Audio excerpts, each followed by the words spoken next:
guys, it's Brooke. So basically I know the setup's like kind of different. I'm usually in my room. Different little spot today for this video. I decided to do like another college video today, just like to film it, because I know college is coming up really soon and I'm like trying to get all of my college videos together. So here's another one for you guys. The subscribe button's right down there. I recommend you subscribe because there are going to be a lot more college videos coming your way, especially when school starts, because I am a college vlogger. I vlog my daily life, you guys know, but for those of you who are new, I vlog my daily life, especially like when I'm in school. That's when I started vlogging. So please subscribe, like this video, give it a thumbs up. Enough for announcements. Let's just get straight into this question and answer video. Some of you guys have asked questions on my videos, as well as I've just found some recent ones that people have had a lot of questions about. So I'm gonna put them into this video and I hope this helps and I hope you enjoy it. So let's go straight into the video. So question number 1. Do AP scores actually help you get credit in college? The answer is you need to check with your school. A lot of the colleges have different AP scores that they accept and some that they don't accept. So you need to make sure that you go online to your school's website or talk to your advisors at school to see what scores they accept, because CSULB, they accept a 3 and above. Sometimes I've heard that they're pretty lenient with like a 2 possibly, but it depends on the class. You really do need to talk to your advisors, but it just, like I said, depends on the school. It's also recommended that you send all of your scores anyways. I know College Board is the website that you go through, so you just send all of your scores to your school. I think it's like around $15 to $20. At least that's what mine was, and I sent all 3 of my scores. I took AP Psychology, AP English, and oh my god, was that all I took? Oh, AP Bio. I took AP Bio too. Send all your scores regardless of your scores, but just know that they will only accept a certain amount or higher. Question number 2. Jobs on campus. Yes, there are a lot of jobs on campus. There are plenty of places to work.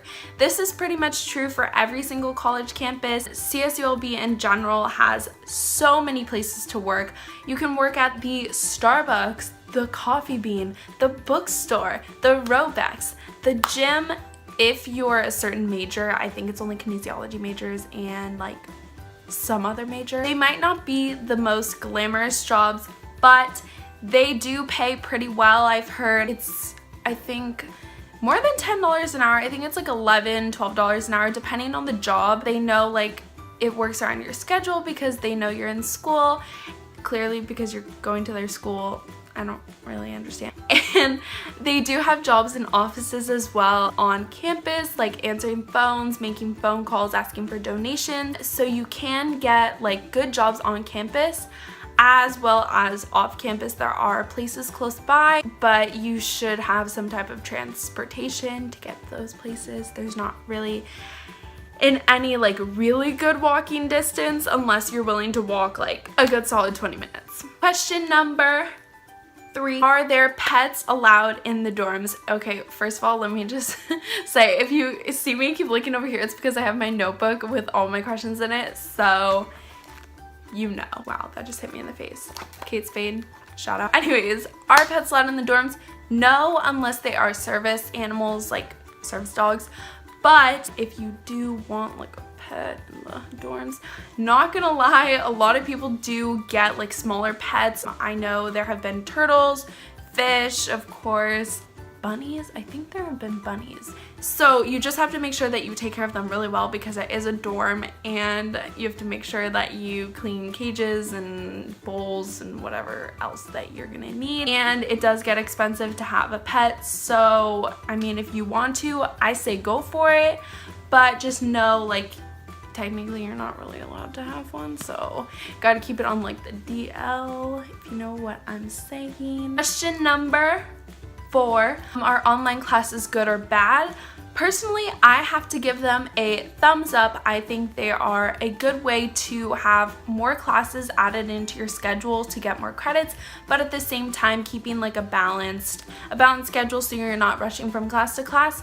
I took my nutrition class online during this past semester, so I thought it was actually pretty easy to keep up with. There wasn't too much work and the tests were pretty easy as long as you know, kept up the work, use Quizlet. So yeah, I do recommend it, but it really does depend on your learning style, however you are feeling. If you want to go for it, I've never taken an online class before till this past semester and I loved it. It's really up to you, but that's just my say on the things of the online classes. I also want to say that it's really easy for you to do your class based on your schedule and your timeline. Also, it's really easy to contact the professor via email or via phone. You just need to make sure that you stay in contact with them if you have any questions and so that you don't get behind. Question number 5. How big are classes? Well, it does depend on the classes that you are taking, especially in regards to your major. I know that my design classes, since I'm an interior design major, they tend to be on the smaller side, usually like 20 to at the most like 25, 30 students.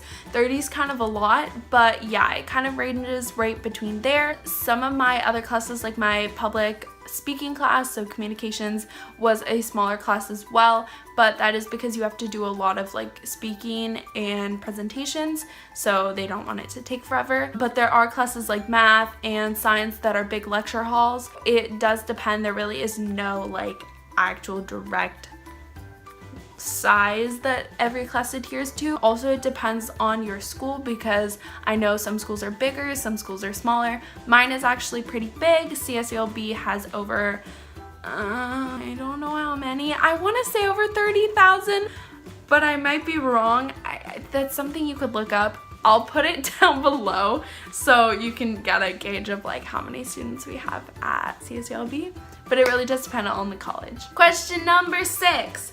How do you know what classes to take? A lot of people get really confused after the first semester or just even going into the first semester. Like, how do you know what classes to take?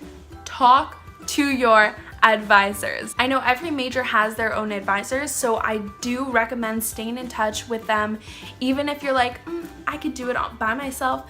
No, you need to talk to your advisors. They're there to help you. That's what they're getting paid for. I do recommend talking to them and saying what you want to do, what you want to pursue, or just classes that you think you're interested in but you want their opinion on.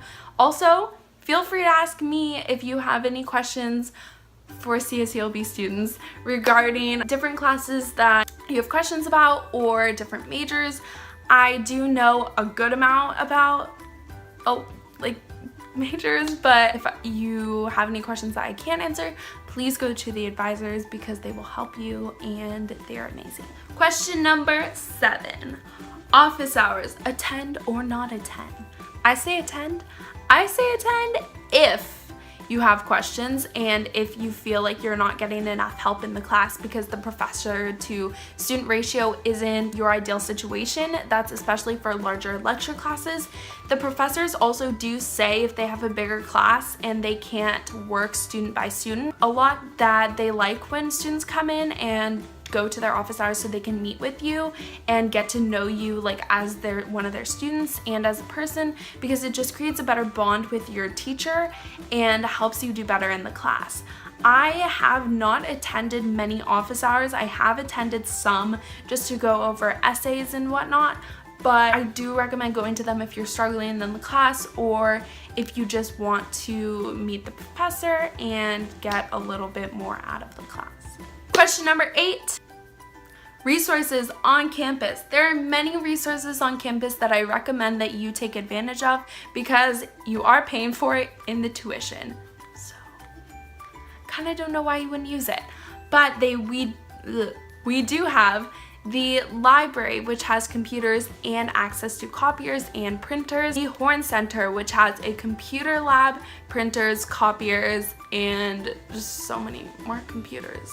And an art museum, which is right there in the Horn Center, so that's kind of cool too. We also have the writing tutors, which are amazing. I've actually gone to them for help with one of my history classes that was a GE requirement. They were there to help me write a thesis statement, go over my intro paragraph with me, and just make sure that my essay was laid out perfectly before I fully started the essay. But you have to make sure that you have read the book before you go in, if that's what you're going into them about. You have to make sure you read it so that they know what you're talking about, because they're not there to do everything for you. Also, in regards to dorm rooms, do I think printers are necessary? I don't think printers are necessary because I know ink is pretty expensive and it tends to run out pretty fast. So if you want to keep paying for ink and you think it's more convenient for you, then I say that's totally fine. But since we do have the printers on campus and copiers, I really don't think it's going to be an issue for any of you if you're like nervous about printing things. You do have to put money on your ID card, your beach card account thing. You can do that online on the my Csulb, I believe, or you can just pay on the little pay thingies that we have around campus. So you just insert your card, put some money on it, and you'll be good to go. Question number 9, outside campus activities. I know I have mentioned this before in my prior video. I did forget to mention the Pike, which is really cool. It's kind of a drive from campus, but if you know people, you can get a ride or Uber or take the bus. A little tip: on Tuesdays, the Cinemark at the Pike, which is the movie theater there, has tickets for $6 any movie. So if you want to go see a movie, Claire and I did multiple times throughout the year, you can do that. $6. I think that's a pretty good deal for a movie ticket. So another question I got asked, this would be question number 10, is how's the social life at Csulb? And so this one is just for Csulb in general. I think that the social life is pretty good. I have to say, I was pretty skeptical when I first got there. Everyone's super friendly, super nice. You just have to be willing to put yourself out there, make new friends, and not be a sad person sitting in the corner. That'd be really sad. If you're like me and you just like to meet new people, you're friendly, go up and talk to people, make new friends, because these are the relationships that will be really lasting you a long time. I've met some of my closest friends at Long Beach, and they're pretty amazing people, as you have seen in my vlogs. So, you gotta be open to it. The social life in regarding to the Greek system is really good too. I'm super excited to go meet all those people in Greek life when I rush this fall. Super excited about that. Hope to see some of you guys rushing as well. That would be super cool to rush with you guys, or see any of you guys, because I do know some guys watch these videos, in the frats next year, because they're pretty cool, and I do know a lot of people in Greek life already, so it's gonna be fun to get better relationships with them and just have a good time. Question number 11, that is 7. I don't know why I did that. Question number 11, can't really do that with my hands. 11. Most important advice to students would have to be to keep an open mind and just go into everything knowing that things could happen, good or bad, but you really just need to take risks and go for it in college, because this is real life. Reality check, people. College is a new experience, a great experience, and I definitely think you should take it to your advantage and try new things and make new friends and just have a really good time, because college only happens once. So unless you end up going to medical school afterwards or something, but college only happens once. It's only one part of your life, so live it up and have lots of fun. Question number 12, and this is the last question of this video. Is campus safe? Yes, it is. They do have 2 police stations on campus. There's the main one, and then there's the one in the USU that's a smaller one. I did have I think it was in one of the vlogs where this one girl pulled my hair in line when I was trying to pay my housing bill at Brotman Hall. So I was able to report that because that was kind of bad and she looked like she was about to fight me. Anyways, yeah, campus is really safe. They do send out notifications when there are things happening on campus. The campus police will send them out via text or via email depending on what you have. I think they send them out email for sure, but I do get text because I think I signed up for it just so I can be more notified because I don't check my email 24/7. But if your parents are wondering, it is a safe campus, so don't worry. If you are sending your kids off to college, you want it to be a safe place. So yes, it is safe, it is really nice, and the police do a really good job at their job. So overall, guys, that's pretty much it for this video. Just, you know, go into college with an open mind, have fun, you know, just gotta do things with the free time that you have, make new friends, be open to all the new possibilities that college is gonna bring for you because it's gonna be amazing, as I've said before. And look, I am still here out of all the things that I went through. You can look back at my vlogs from this year and see some of the things that I thought were really sketchy, some things that I thought were amazing, and just how fun it was to start a new college experience. So I hope you guys enjoyed this video. It was kind of a longer one, but you know, these are things I gotta do. Gotta do it. Also, if you guys have any more videos you would like me to do regarding college, since I know it's coming up so soon, just please put them in the description box. Not the description box. Please put them in the comment section below, as well as just asking me any more questions because I know you guys have been really amazing at doing that. Thank you so much, so much for everything, and I will see you guys in the next video.